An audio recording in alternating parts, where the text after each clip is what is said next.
You have to sell your house, Angela. Lindsay needs that money for her divorce settlement, my mother demanded, her voice shrill with desperation. I sat at my parents' kitchen table, gripping my coffee mug so tightly my knuckles turned white. The afternoon sun streamed through the window, casting shadows across the familiar oak table where we'd shared countless family meals. Now it felt like an interrogation chamber. I worked 15 years for that house, I said, my voice trembling. It's everything I have. Everything you have? My father scoffed. What about family? What about your sister? She's going to lose everything in this divorce.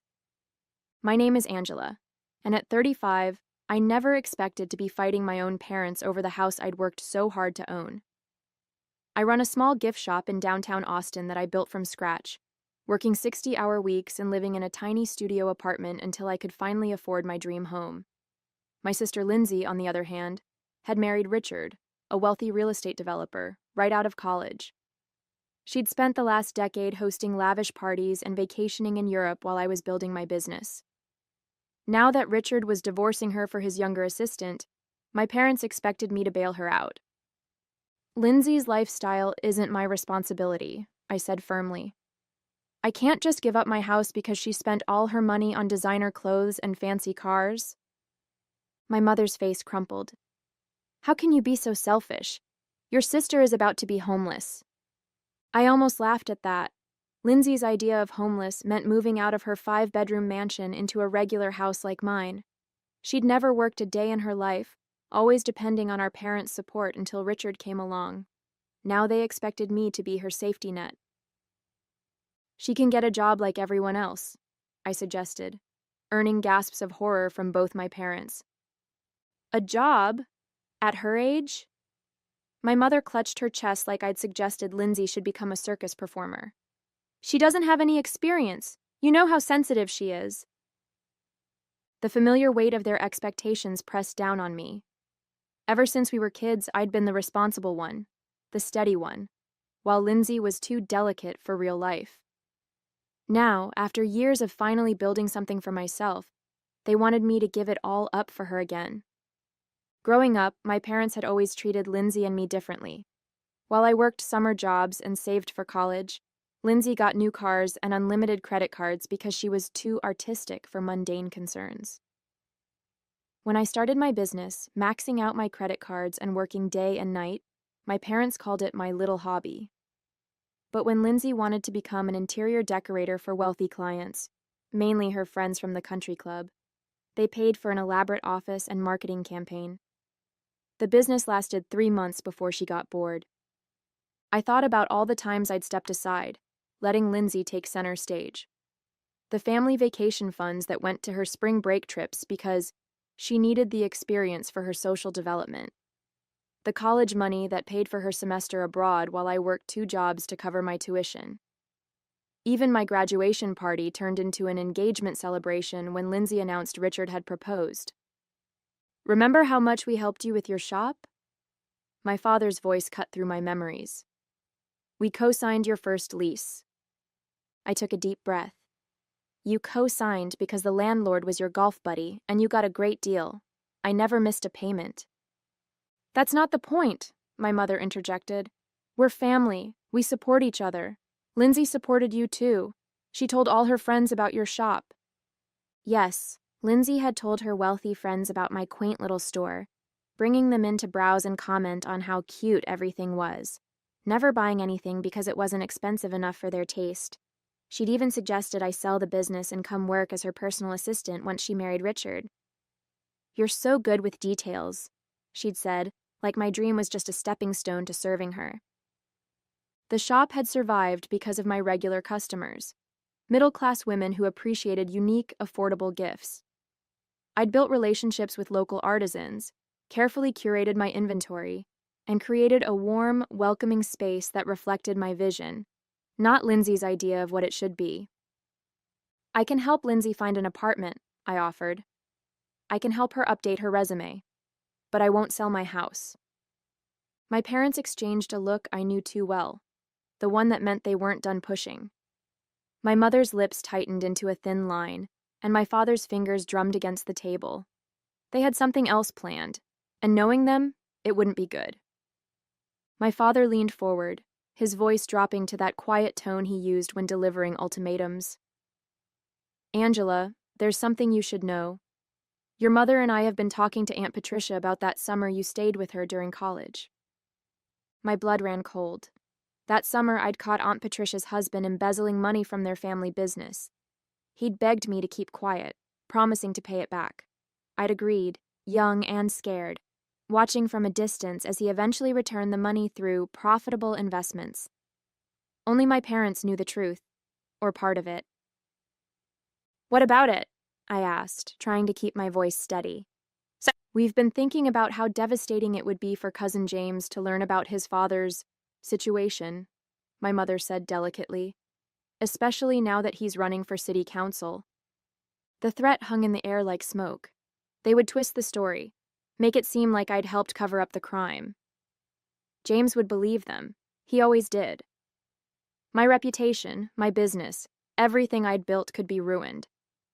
You wouldn't, I whispered, but I knew they would. They'd do anything for Lindsay. We don't want to, my father said softly. You're our daughter, too. We love you. But Lindsay needs this. She's not strong like you. She can't handle being poor. The word too echoed in my head. You're our daughter, too. Always second, always the afterthought. I stood up, my chair scraping against the tile floor. You know what? Go ahead. Tell everyone. But first, maybe we should talk about those property deals you helped Richard make, Dad. The ones that somehow always got approved even when they violated zoning laws. My father's face paled. How did you... I have friends at City Hall. They keep records. Really interesting records. I pulled out my phone, showing him the emails I'd collected over the years, just in case. And Mom, should we discuss the real reason Lindsay's last business failed?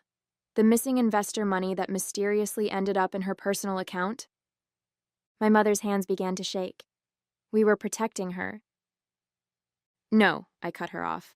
You were enabling her. And now you want to destroy me to protect her again. Well, not this time. I grabbed my purse and headed for the door, my heart pounding but my mind clear. For the first time in my life, I was done being the responsible one, the one who kept quiet and played along. They'd pushed me too far, and now they'd learn exactly how strong I could be. The next week crawled by in a blur of angry phone calls and text messages. Lindsay showed up at my shop 3 times, crying in front of customers about how I was destroying our family. My parents called every relative in their contact list, trying to pressure me through guilt and manipulation. But they didn't mention Aunt Patricia's husband. My evidence had backed them into a corner. Then my mother called with an invitation that was really a demand. We're having a family dinner on Saturday. Everyone will be there. Aunt Patricia, Uncle Robert, James, all the cousins. We need to resolve this as a family. I knew what they were planning. They'd gather everyone, paint me as the selfish daughter refusing to help her poor sister, and pressure me into submission through sheer force of family disapproval. They'd done it before, but never with these stakes. I spent the next few days preparing. I gathered bank statements showing every loan payment I'd made without help.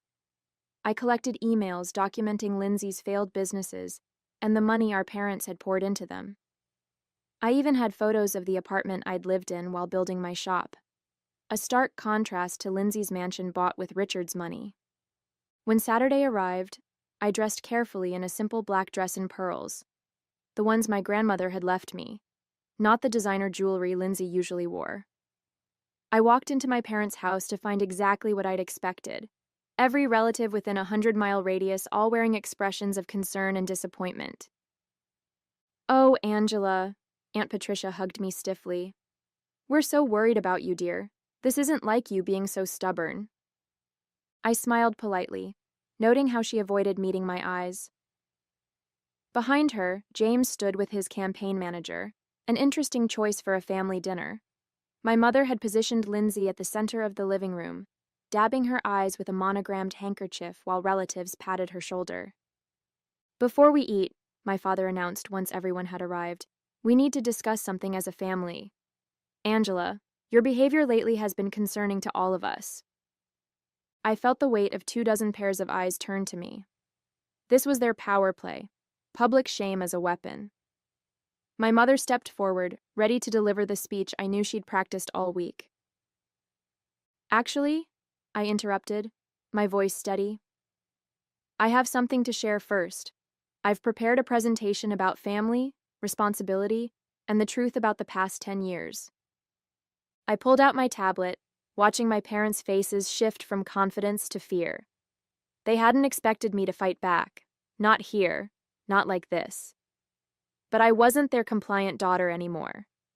I connected my tablet to the TV screen, the same one where we'd watched countless family slideshows and holiday movies. Let's start with some numbers, I said, pulling up my first document. This is what I paid for my house, $280,000, and here's my mortgage history, showing every payment I made myself. Angela, my mother warned, but I continued. And here are Lindsay's bank statements from her interior design business. The screen showed transactions flowing from the business account to Nordstrom, Saks, and luxury car payments. Notice how the investor money, $175,000 in total, disappeared within 3 months, none of it spent on actual business expenses. Lindsay jumped up. Those were business clothes. I had to look professional. And this, I swiped to the next document, is Dad's email exchange with Richard about the Henderson property deal. The one that magically got rezoned after thousands of dollars in consulting fees changed hands. The campaign manager stepped forward, suddenly very interested. My father's face had turned an alarming shade of red.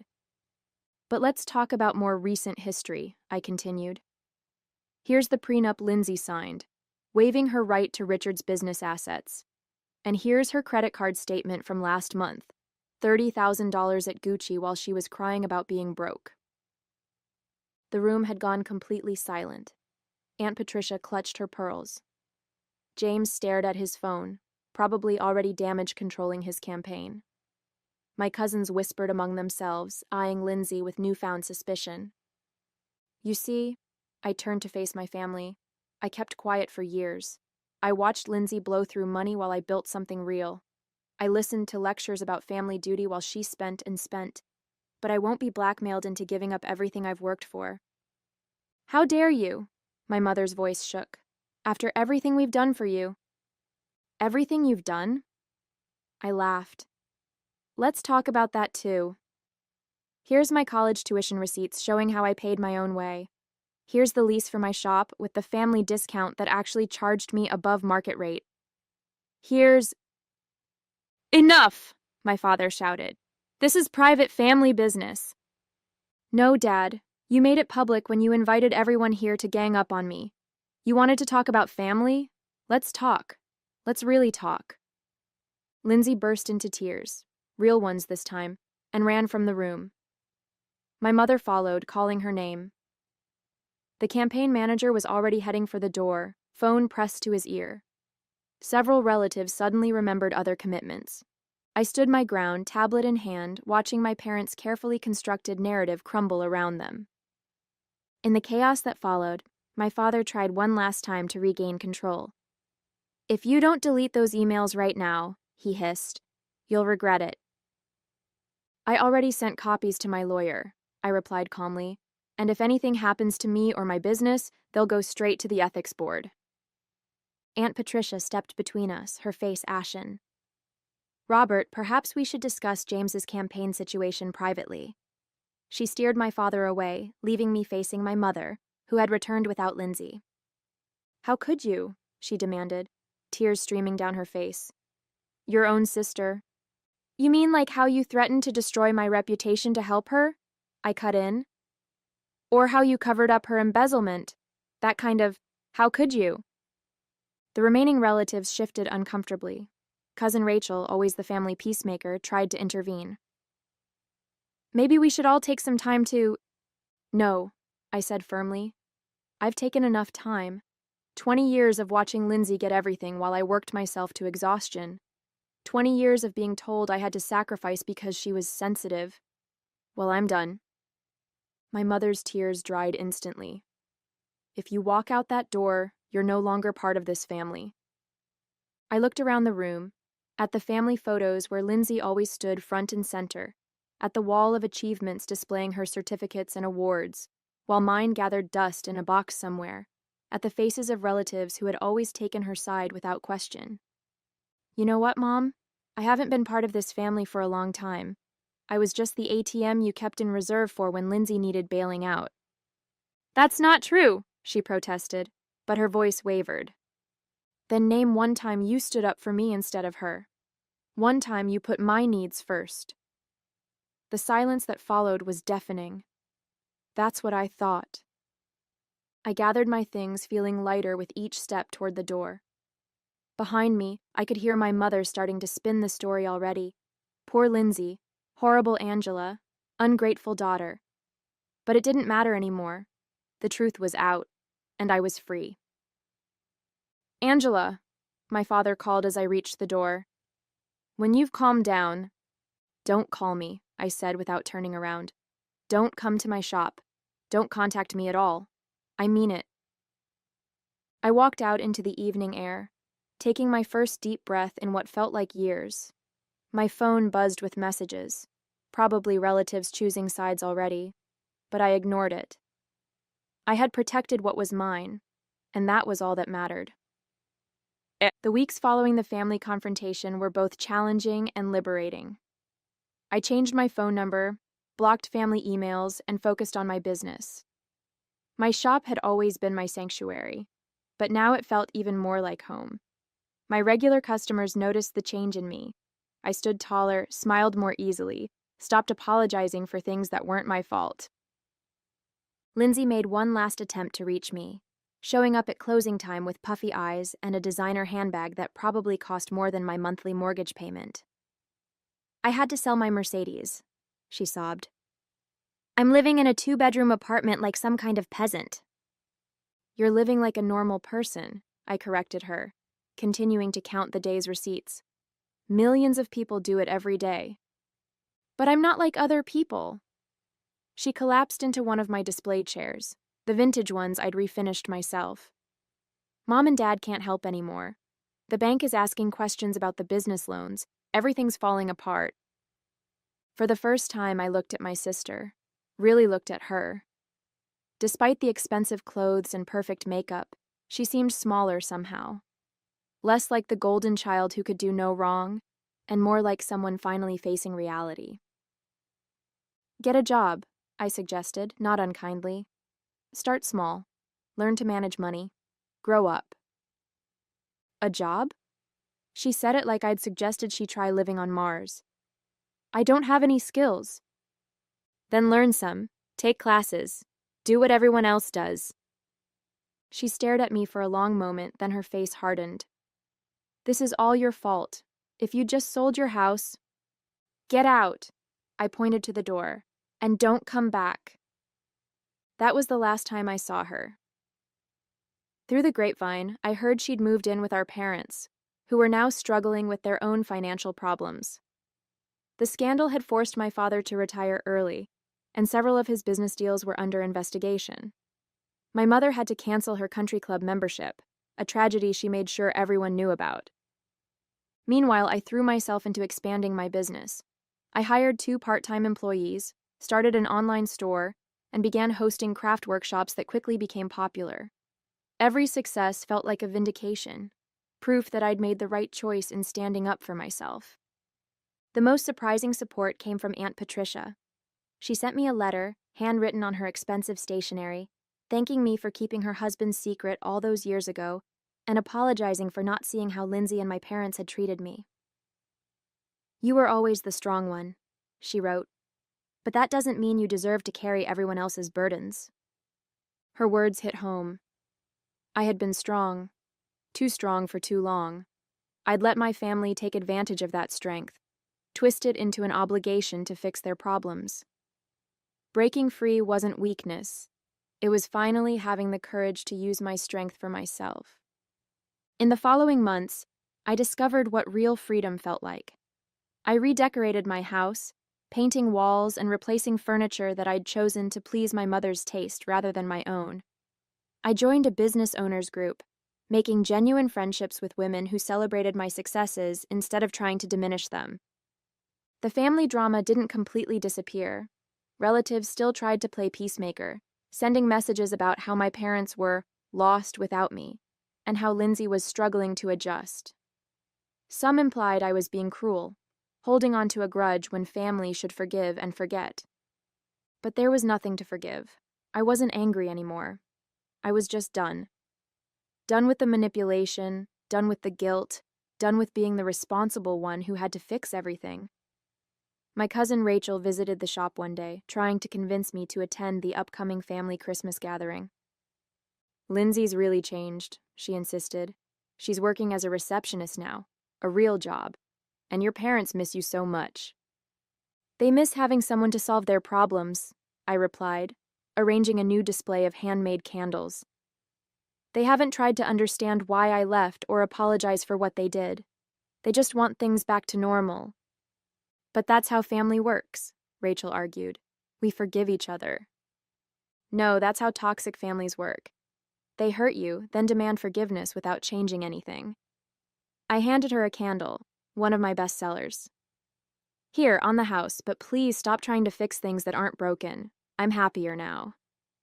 And I was. My business had its best year ever. I started dating again, meeting men who weren't intimidated by my success or put off by my boundaries.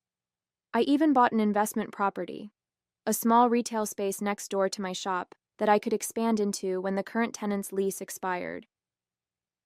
The final test came when I heard Lindsay was getting married again, to a wealthy divorcee she'd met at a charity event. My mother made sure word got back to me about the upcoming wedding, probably hoping I'd offer to help with expenses. Instead, I sent a small gift with a card that read, "I wish you happiness and wisdom in your new life." The gift was returned unopened, with a note from my mother calling me petty and spiteful. I placed both the gift and the note in a box in my attic, a reminder of why I'd chosen this path. Then I went back to my shop, where a new shipment of inventory needed unpacking, and a class of aspiring entrepreneurs was waiting to learn about small business management. "Your story inspired me," one of the students told me after class. "I've been letting my family talk me out of starting my own business for years.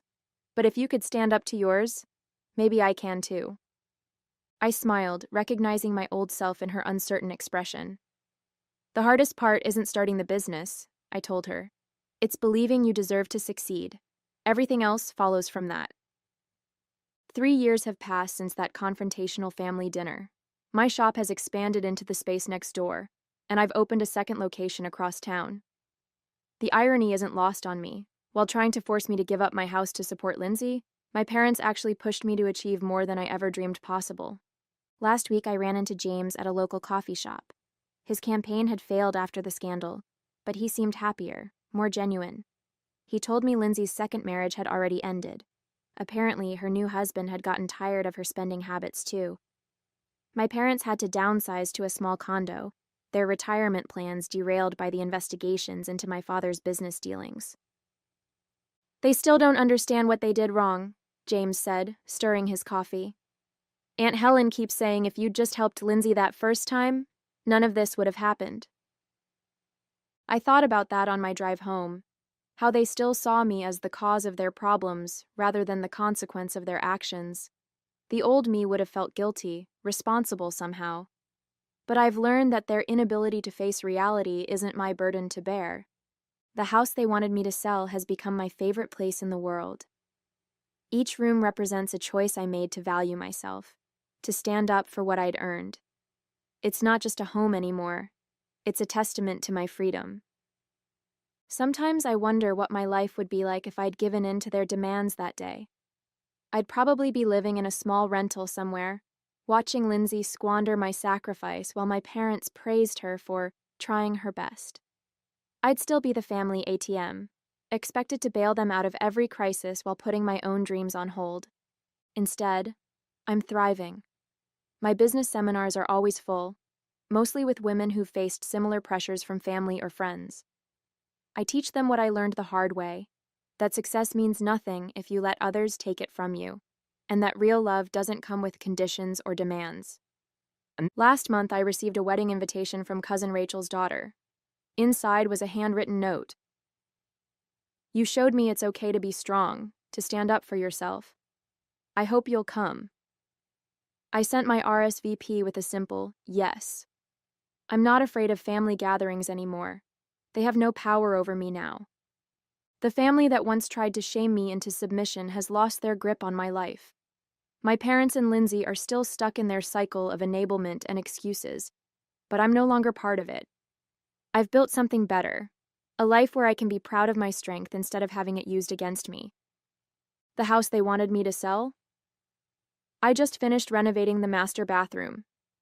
Every morning, I look in that new mirror and see someone who finally learned to put herself first. And I've never felt more at home.